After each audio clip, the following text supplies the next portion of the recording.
The day Nira fell into my life, I was having the worst Tuesday in recorded history. My coffee maker exploded. Actually exploded. There's still a burn mark on my lab ceiling. Dr. Chen laughed so hard she cried, which didn't help. Then my atmospheric analysis program crashed, taking 3 weeks of data with it. And then I got stuck covering the landing bay, because Ven ate bad shrimp. So when the automated transport ship touched down, and a girl in a dying environmental suit stumbled out, I thought, of course. Why not? Perfect end to a perfect day. Then I saw her face through the fogged helmet, and forgot how to breathe. She was beautiful. Not alien beautiful. Human beautiful, but slightly wrong in ways that made your brain stutter. High cheekbones. Flawless skin that shifted between pearl and the palest lavender, depending on the light. Silver hair that moved like water. And ears, pointed ears that curved up like something from a fantasy book. But it was her eyes that stopped me cold. Violet. Deep and tired and so sad. She took 2 steps. Collapsed. I caught her before she hit the ground. She weighed nothing. The suit was heavy, but she was light as air, like holding a bird. Through the helmet I could hear her gasping, drowning on whatever was left in her recyclers. Medical emergency, landing bay 3. I was already running. Someone get me an atmospheric specialist now. Chen met me at med bay 7. Took one look at the suit's readouts. Lucas, she's breathing mostly carbon dioxide. The filters are dead. I know. Help me get her inside. We got her onto the exam table. I pulled up her file while my hands worked on the helmet seals. The data made no sense. Species, Metharan. Atmosphere requirement, pure methane. Oxygen tolerance, 0. She needs methane, Chen said. We don't have. Set up gradient mixing. Methane and oxygen. 50-50 split. That'll kill her. Her file says. Her file is wrong. I didn't know how I knew. Just did. Trust me. Please. Chen stared at me for exactly 3 seconds. Then started moving. You're insane. Frequently. I cracked the helmet seal. The girl gasped, sharp and desperate, and her eyes flew open. Violet eyes that locked onto mine. You're safe, I said. Even though I had no idea if that was true. Just breathe. Can you do that for me? She tried. Choked. Tried again. I was flooding one corner of the med bay with methane, while keeping oxygen levels high enough that I wouldn't pass out, creating an atmospheric gradient that violated about 17 safety protocols. The mix stabilized. She gasped again. Deeper this time. Color started coming back to her lips. That's it. Good. You're doing great. She stared at me like I was speaking a foreign language. How am I breathing? I don't know yet. But you are. That's what matters. I pulled up a medical scanner. I'm Lucas. Dr. Lucas Gray. What's your name? Nira. Just her name. Whispered like a secret. Okay, Nira. I need to run some tests. Figure out why you're alive with oxygen in your system when your file says it should kill you. Is that okay? Her eyes filled with tears. You're asking permission? Of course. It's your body. She started crying. Not sad crying. Something else. Relief, maybe. Or disbelief. No one's ever asked me that before, she whispered. They just did things. To fix me. Because I was broken. My heart cracked right down the middle. You're not broken. You don't know that. You just met me. Don't need to know you to know that. You just crossed half a galaxy in a failing life support system and survived. Anyone that's strong isn't broken. They're extraordinary. She looked at me like I'd given her something precious. Run your tests. I ran 43 tests over the next 8 hours. Didn't sleep. Couldn't. Because every result showed something impossible. Nira wasn't purely Metharan. She was hybrid. Human Metharan genetic mix. Her DNA was singing a duet that shouldn't be possible. She could breathe both atmospheres. She just didn't know it yet. And I was going to teach her. But first, I brought her terrible hospital food and worse coffee and sat with her while she cried about the family that had thrown her away. They exiled me, she said quietly. Sent me to Earth to die quietly. Preserve the family honor. Then they're idiots, I said. And you're here now. Safe. Home. Earth isn't my home. It is now. If you want it to be. She looked at me with those impossible violet eyes. Why are you being so nice to me? Because you deserve nice. And because, I hesitated. Because when you fell, I caught you. And I'm not great at letting go. She smiled. Small and sad and beautiful. I was already falling. I just didn't know it yet. Nira ate breakfast in my lab, because the cafeteria stared at her. Not hostile staring. Curious staring. The oh my god, is that an actual alien kind? But staring is staring, and she'd spent 16 years being stared at through glass walls. So I snuck her into Lab 7, gave her the comfortable chair, and shared my protein bars. These taste like cardboard, she said. Yeah, but they're my cardboard. I'm sharing. She almost smiled. I was collecting those smiles. Had 3 so far. This was almost smile number 4. Tell me about the tests, she said. What did you find? I pulled up the genetic analysis. You're hybrid. About 60% Metharan, 40% human. Someone in your bloodline, maybe 15 generations back, had a human ancestor. That's impossible. Humans and Metharans can't interbreed. Now no. But 2,000 years ago, Metharan Prime had an oxygen-nitrogen atmosphere. Almost identical to Earth's. Your species evolved to breathe methane over centuries. But the human genetics stayed dormant in your bloodline. And somehow you activated them. She stared at the screen. So I'm not defective? You're evolved. Your body is trying to breathe like your ancestors did. And with training, you could learn to switch between both atmospheres naturally. Training. Your lungs can process both air types. They just don't know how yet. We'd need to teach them. It'll be hard. Probably hurt. But I think you can do it. She was quiet for a long time. Then, why do you believe in me so much? You've known me for 12 hours. I thought about lying. Making it about science. But she deserved truth. Because when you woke up yesterday, your first words were, how am I breathing? Not where am I, or help me. You were curious. In the middle of dying, you were still curious about the world. I met her eyes. Anyone that curious deserves to stick around. She set down the protein bar. Lucas, what if I can't do it? What if I try to learn and fail? Then we try something else. That's science. Hypothesis, test, adjust, repeat. We don't give up. You don't give up. I've been giving up my whole life. Then let me be stubborn enough for both of us. Just for a while. Until you remember how.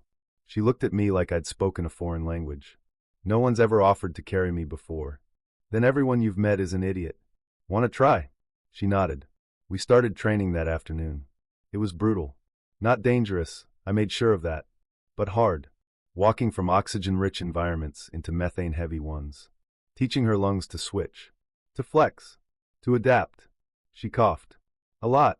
Cried a few times. Yelled at me twice. But she didn't quit. By day 5, she walked from pure oxygen into 70% methane without collapsing. By day 12, she was switching back and forth every few minutes. By day 20, she could control it. Actually choose which atmosphere to process. I'm doing it, she said, breathless and laughing in the training chamber. Lucas, I'm actually doing it. I was grinning like an idiot through the observation window. You're extraordinary. I'm angry it took me this long. You're exactly on time. She pressed her hand against the glass between us. I pressed mine to match. That night, I took her to the observation deck. Showed her Earth properly for the first time. The sun was setting over the Pacific Ocean, painting the sky in colors that don't have names. Orange and pink and purple and gold all bleeding together.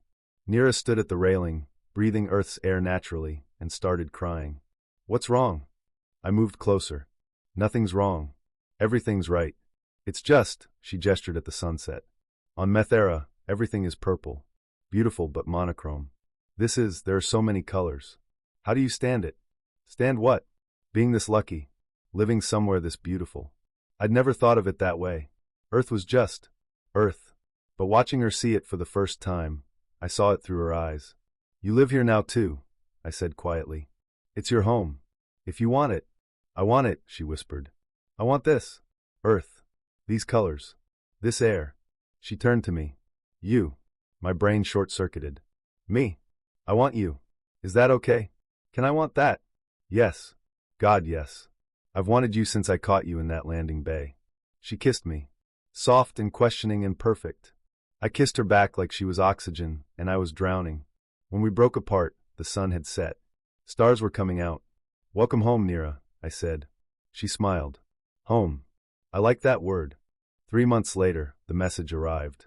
I was making breakfast, actually cooking, not just protein bars, when my comm pinged with a priority alert. Urgent.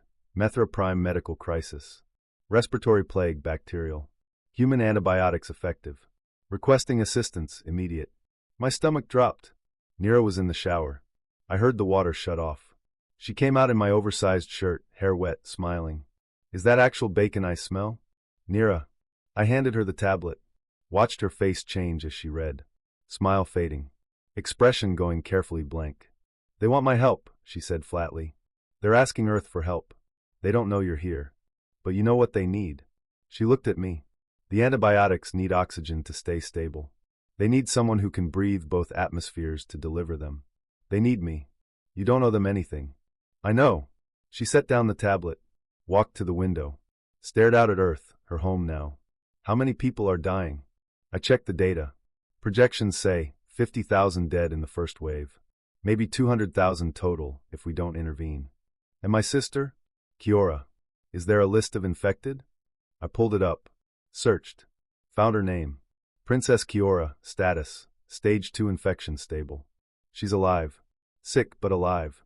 Nira pressed her forehead against the glass. She used to press her hand against my isolation chamber when we were kids. She'd sit there for hours. Just sitting. Being with me even though she couldn't touch me. You want to save her? I want to save her. And I hate that I want to save her. Because if I go back, even to help, they win. They get to be right. The defective princess had to come crawling back to fix their mess. I came up behind her. Didn't touch, just there. What if you don't go back? She turned. What? What if they come here? To Earth. You're a citizen now. Legally recognized. If they want your help, they come to you. On your terms. In your home. She stared at me. You do that? Make the entire Metharan royal family come to Earth. I'd make them crawl if I could. But yes. You're not going back to that place. If they want you, they come here. Lucas, that's incredibly petty. I'm very petty when people I love are threatened. She froze. Love. Oh no. I'd said that out loud. Ah yes. Love. I love you. Have for a while now. Bad timing to mention it, probably, but yes. I love you. She kissed me. Hard and desperate and laughing. I love you too, she said against my mouth. You ridiculous, petty, perfect man. So we're doing this? Making them come here? We're doing this. I sent the response that afternoon. Metharan Prime medical crisis. Earth has solution. Princess Nira available to assist. All consultations take place on Earth. Non-negotiable. The response came 6 hours later. Terms accepted. Royal delegation arriving in 4 days. King Thorvas sends gratitude. Nira read it. Smiled. It wasn't a nice smile. Let them come, she said. Let them see what I became without them. I kissed her forehead. Let them see what they threw away. 4 days to prepare. 4 days to get ready for the family that had exiled her. 4 days for Nira to practice being powerful. She was ready. They arrived like they owned the place. 3 ships. Royal guards. Ceremonial banners. The whole production. Landing at the research station like Earth was just another province of Metharan Prime. I watched from the observation deck with Nira. She was wearing Earth clothes, jeans, soft sweater, boots. Nothing royal. Nothing Metharan. Just herself. You okay? I asked. No, but I'm doing it anyway. She squeezed my hand. Stay with me? Every second. The delegation entered the conference room. King Thorvas first. Taller than I'd imagined. Tired looking. Queen Veshra behind him. And then, Kiora, Nira breathed. Her sister looked sick. Skin dulled from iridescent purple to grayish. Breathing labored even with the respiratory filter. But alive. Kiora saw Nira and started crying. You're here. You're alive.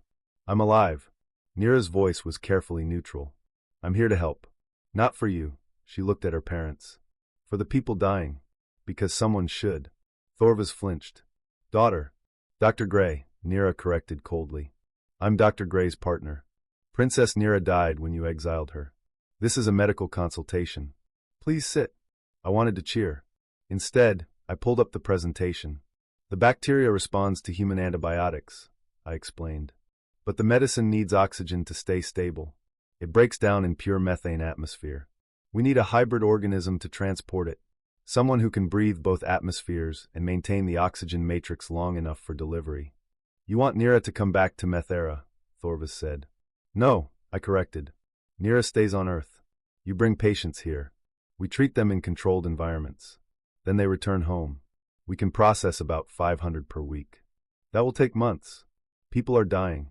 Then you should have thought of that before you exiled the only person who could save them, Nira said quietly. These are my terms.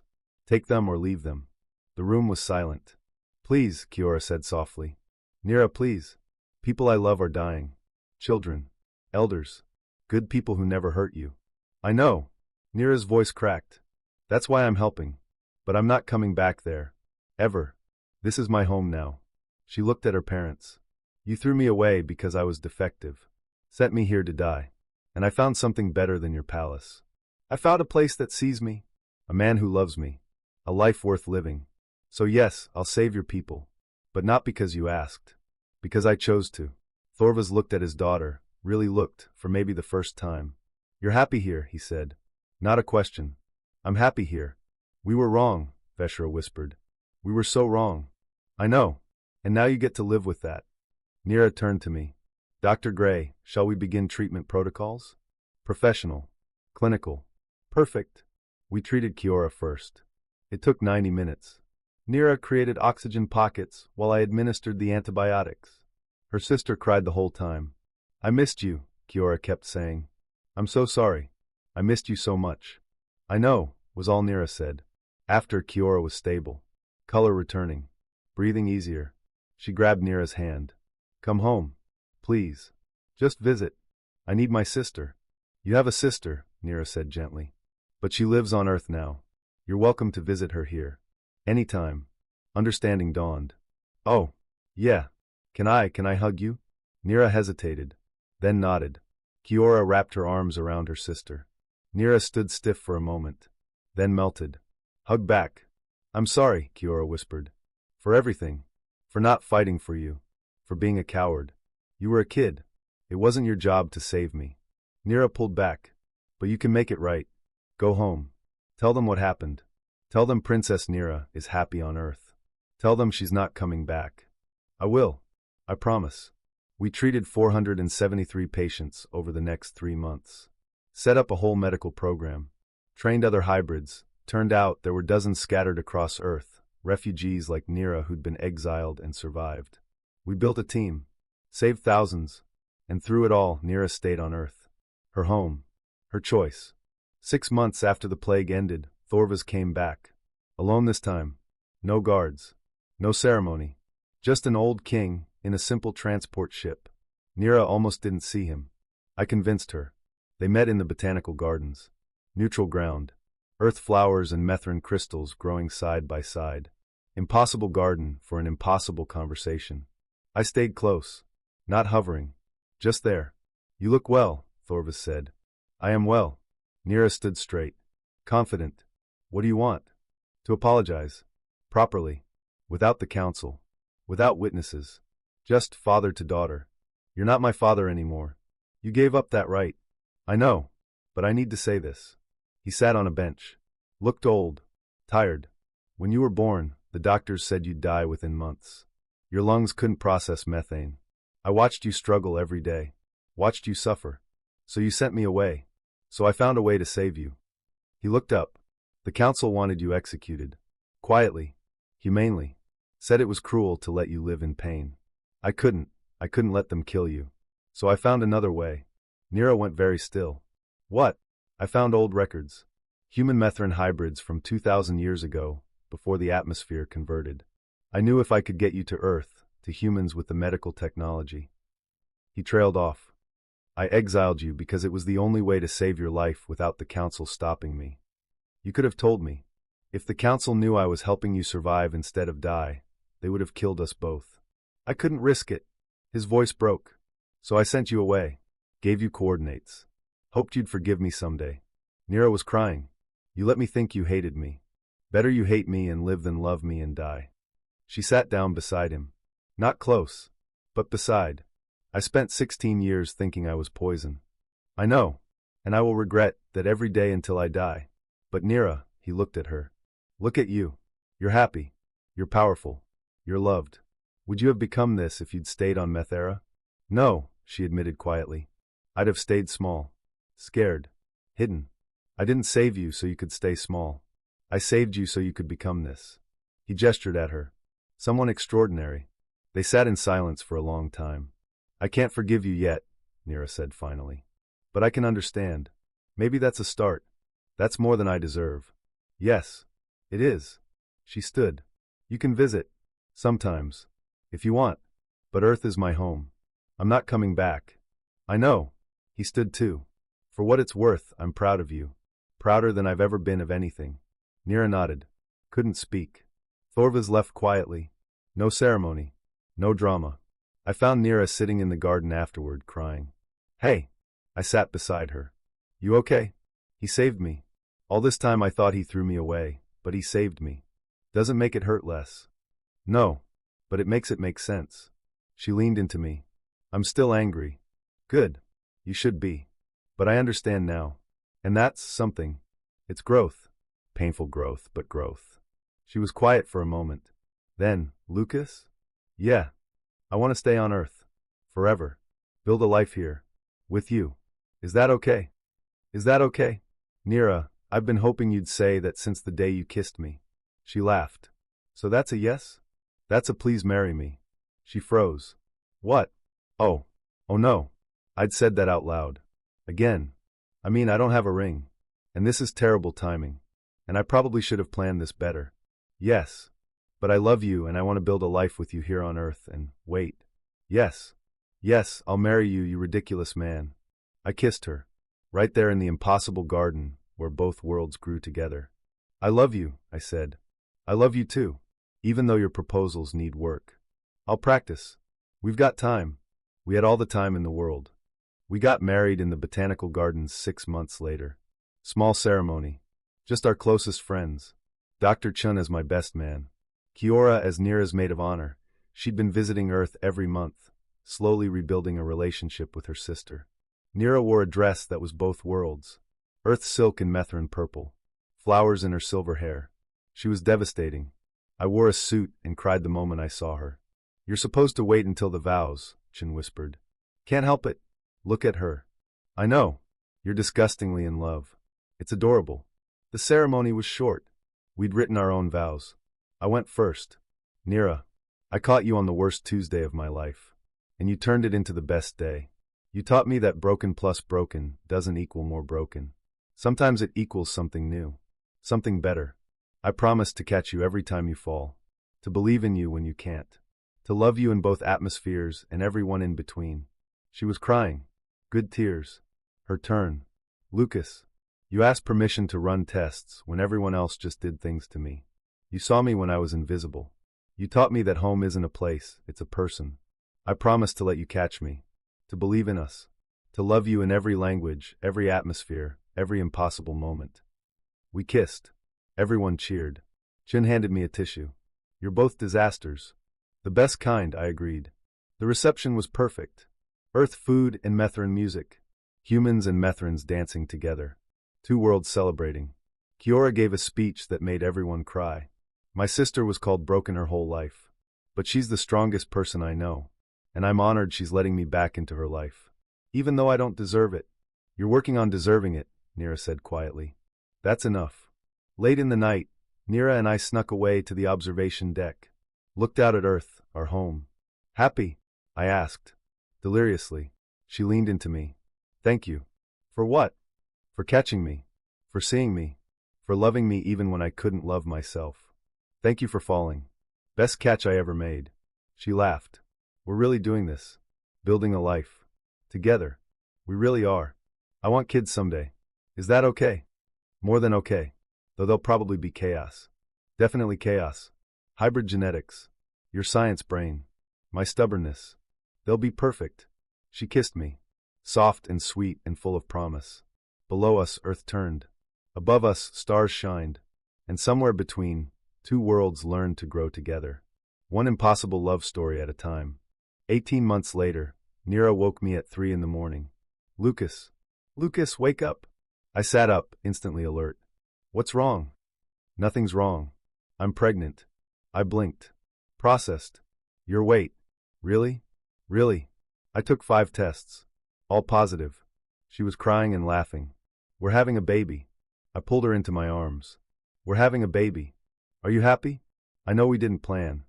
I'm terrified and thrilled and so happy. We told Chin the next day. She screamed. actually screamed. Oh my God, a hybrid baby. Do you know how unprecedented this is? The genetic combinations alone. Sarah, I interrupted. Human reaction first. Science reaction after. Right. Sorry. She hugged Nira. Congratulations. You're going to be amazing parents. We're going to be disasters, Nira said. Same thing. The pregnancy was complicated. We didn't know how Nira's hybrid biology would handle carrying a half-human baby. Weekly monitoring. Constant adjustments to atmospheric ratios. Some days she could only breathe oxygen. Some days only methane. We adapted. Kiora visited every week. Brought Metharan baby clothes and earth toys. Building a bridge for her future niece. Do you know what you're having? She asked. A girl, Nira said, one hand on her belly. We're naming her Kaya. Beautiful name. It means new beginning in both languages. At 7 months, complications started. The baby needed more oxygen than Nira could safely provide. We had to supplement. Created a specialized chamber where Nira could rest in hybrid atmosphere while the baby got what she needed. This is exhausting, Nira said one night, lying in the chamber. I know. You're doing amazing. I'm terrified, Lucas. What if I can't do this? What if hybrid biology can't sustain a baby? Then we adapt. That's what we do. We're really good at impossible. She smiled, tired but real. We are pretty good at impossible. Kaya was born on a Tuesday. Because of course she was. Labor was 36 hours. Brutal. Nira switched between atmospheres throughout, body trying to figure out what the baby needed. I stayed with her every second. I can't, she gasped at hour 30. You can. You've got this. Breathe with me. I hate breathing right now. I know, but you're so close. At hour 36, Kaya arrived. Screaming. Healthy. Perfect. The doctor held her up. She's breathing on her own, switching between oxygen and methane naturally. Nira started crying. She can breathe? Both. Both. Like it's nothing. They placed Kaya on Nira's chest. Our daughter blinked up at us with eyes that were half violet, half brown. Ears slightly pointed. Skin that shifted between human tan and Metharan pearl. She was both worlds. Neither world. Every world. Hi Kaya, Nira whispered. We've been waiting for you. Kaya yawned. Breathed oxygen. Then methane. Then back to oxygen. Showing off already. I kissed Nira's forehead. You did it. We did it. She looked at our daughter.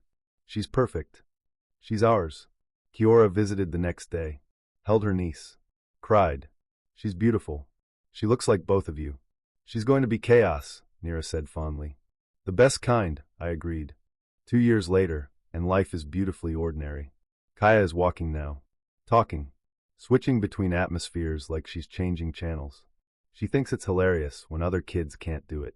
Mama, why Tommy no breathe purple air? Because Tommy's human, baby. He breathes oxygen. That's silly. Different, not silly. Oh, different good. Different is very good. We live in the residential section of the border station now. Bigger quarters. Room for Kaya to run around. Garden access. It's perfect. I work in the hybrid biology department. Studying kids like Kaya. Making sure they're healthy. Supported. Celebrated instead of hidden. Nira runs the diplomatic program. Teaching humans and Metharans to work together. Building bridges. She's brilliant at it. Sometimes she has nightmares about the isolation chambers. About masks and glass walls. I hold her until she falls back asleep. Sometimes I have nightmares about her collapse in the landing bay. About almost losing her. She holds me until I remember she's here. Safe. Home. We're both healing. Together. Kiora visits monthly. She and Nira are close now. Real sisters. They laugh together. Share stories. Kaya adores her aunt. Thorva's visits quarterly. The relationship is still complicated. Probably always will be. But it's there. Growing slowly. Last week, Kaya asked about Methara Prime. That's where Grandpa lives? Yes, Nira said. Can we visit? Nira looked at me. I squeezed her hand. Someday, she said. When you're older. If you want to. I want to see purple mountains. Then we'll show you. Together. Maybe someday we'll go back. For a visit. To show Kaya where her mother came from. But Earth is home. This station. This impossible garden where both worlds grow. This life we built from broken pieces. Tonight, I'm sitting on our balcony. Watching Earth turn below. Nira is beside me, Kaya asleep on her lap. What are you thinking? Nira asks. That I'm lucky. that I'm loved, that the worst Tuesday of my life gave me everything I ever wanted. You caught a dying princess, got more than you bargained for. Best bargain I ever made.